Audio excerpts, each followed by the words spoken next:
વરસાદની ગતિમાં હવે ઘટાડો થશે આ અનુમાન વ્યક્ત કર્યું છે હવામાન નિષ્ણાત અંબાલાલભાઈ પટેલે। વરસાદી સિસ્ટમ રાજસ્થાનના ભાગોમાં ફંટાતા વરસાદની ગતિ ઘટશે। આજથી રાજ્યના વિવિધ ભાગોમાં હળવાથી ભારે વરસાદની શક્યતા। બનાસકાંઠા, મહેસાણા અને કચ્છના ભાગોમાં ભારે વરસાદની આગાહી। મધ્ય ગુજરાતના કેટલાક ભાગમાં વરસશે ઝાપટા।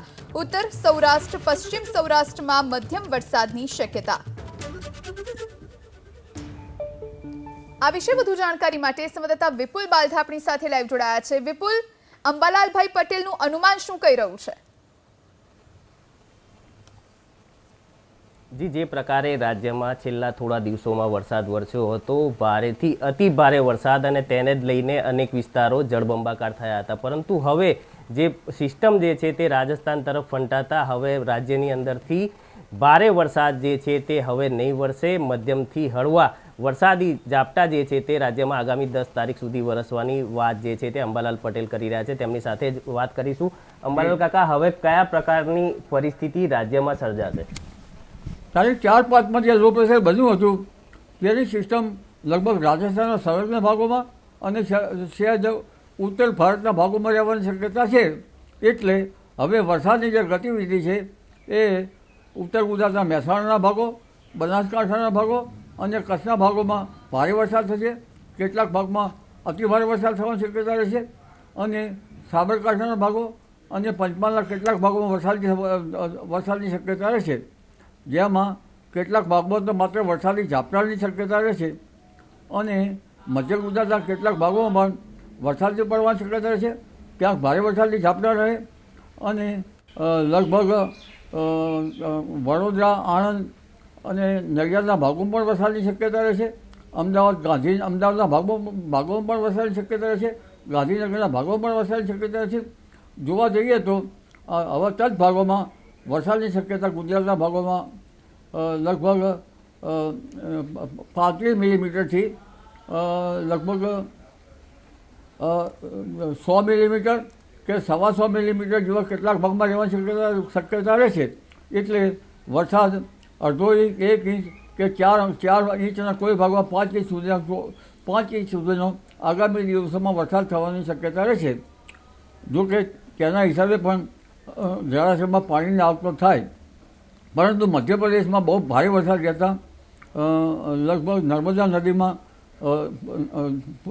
નીર આવવાની શક્યતા રહેશે। દક્ષિણ ગુજરાતના ભાગોમાં પણ હળવા ભારે મધ્યમ વરસાદની શક્યતા રહેશે। દક્ષિણ સૌરાષ્ટ્રના ભાગોમાં પણ હળવો, મધ્યમ અને ક્યાંક સહેજ ભારે વરસાદી ઝાપટાની શક્યતા રહેશે, જેમાં જૂનાગઢના ભાગો, કેટલાક અમરેલીના ભાગો, કેટલાક ભાવનગરના ભાગો। આ ઉપરાંત પશ્ચિમ સૌરાષ્ટ્રના ભાગોમાં પણ ક્યાંક હળવા વરસાદી ઝાપટાની શક્યતા રહેશે। જામનગરના ભાગોમાં પણ હળવા મધ્યમ વરસાદી ઝાપટા પડવાની શક્યતા રહેશે।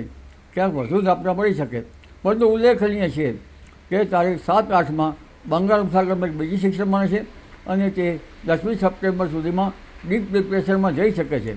વેલમાર્ક લો પ્રેશરમાંથી ડીપ ડિપ્રેશન અને દક્ષિણ ચીનના જે સાયક્લોન બને છે એના રિમોન્યુશન પણ લગભગ બંગાળ ઉપસાગરમાં આપતા વધુ સક્રિય થશે અને આ સિસ્ટમના કારણે પૂર્વ ભારતના ભાગોમાં, બિહારના ભાગોમાં વરસાદ થશે। ત્યાંથી ટર્ન લઈને આ સિસ્ટમ લગભગ મધ્ય પ્રદેશના ભાગો સુધીમાં આવશે અને મધ્યપ્રદેશના ભાગોમાં ભારેથી અતિભારે વરસાદ પુનઃ લાવશે।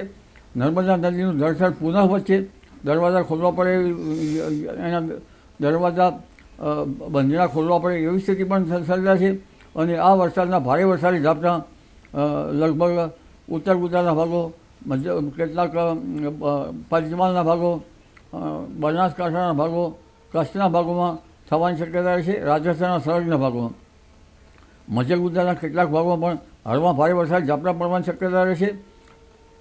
આ ઉપરાંત દક્ષિણ ગુજરાતના ભાગમાં ભારે વરસાદની શક્યતા રહેશે। એટલે વરસાદની એક પછી એક સિસ્ટમો બનતા આ સિસ્ટમ જે છે, જે ડીપ ડિપ્રેશન, એ સિસ્ટમ દેશ સહિત ગુજરાતના ભાગોમાં ભારેથી અતિભારે વરસાદ લઈને આવી રહી છે।